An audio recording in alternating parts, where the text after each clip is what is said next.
Now, a few more things on who shouldn't float, or cases where you're going to have to wait a while before coming into float, are around hair dye and tattoos. So when it comes to hair dye, we have a policy where anybody that's just freshly dyed their hair can't come into float for at least 10 days, or as long as the shower is running clear of the hair dye and you're not losing any dye, it's not going to leach out into the water and damage the float tanks. And that's the main reason. It's also because if you are laying in this electrolyte solution and you've just freshly dyed your hair, it's got a potential to pull some of the dye out of the hair, but only when it hasn't set in properly already. Once you're clear to go from your hairstylist or the shower's running clear, there's going to be no issues. Because it is Epsom salt, it's actually very nourishing to hair. It's not going to damage your hair at all. And then tattoos.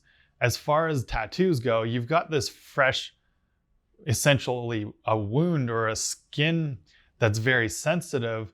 And if you're in this hyper salty water, it's going to sting a little bit. So you've got to be careful around timing with that. Talk to your tattoo artist on the healing time. Usually we recommend around 1 month you would want to wait after getting a new tattoo prior to coming into float.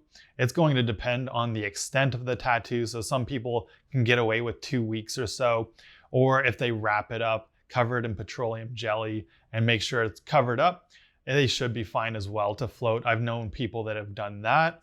But the other thing that I've only heard anecdotally, I've never actually seen be the case, is because you're in this electrolyte solution, if you've got a fresh tattoo, there's a potential that some of the dye will bleed into the surrounding area as you've got this electrolyte being absorbed into the skin. I've never actually seen it happen. I've only heard that it's happened. So that's something, you've just invested all this money into a tattoo and you want to make sure that you get the most bang for your buck and longevity out of it. You don't want it bleeding out. So make sure that you have talked to your tattoo artist if you have just gotten a tattoo.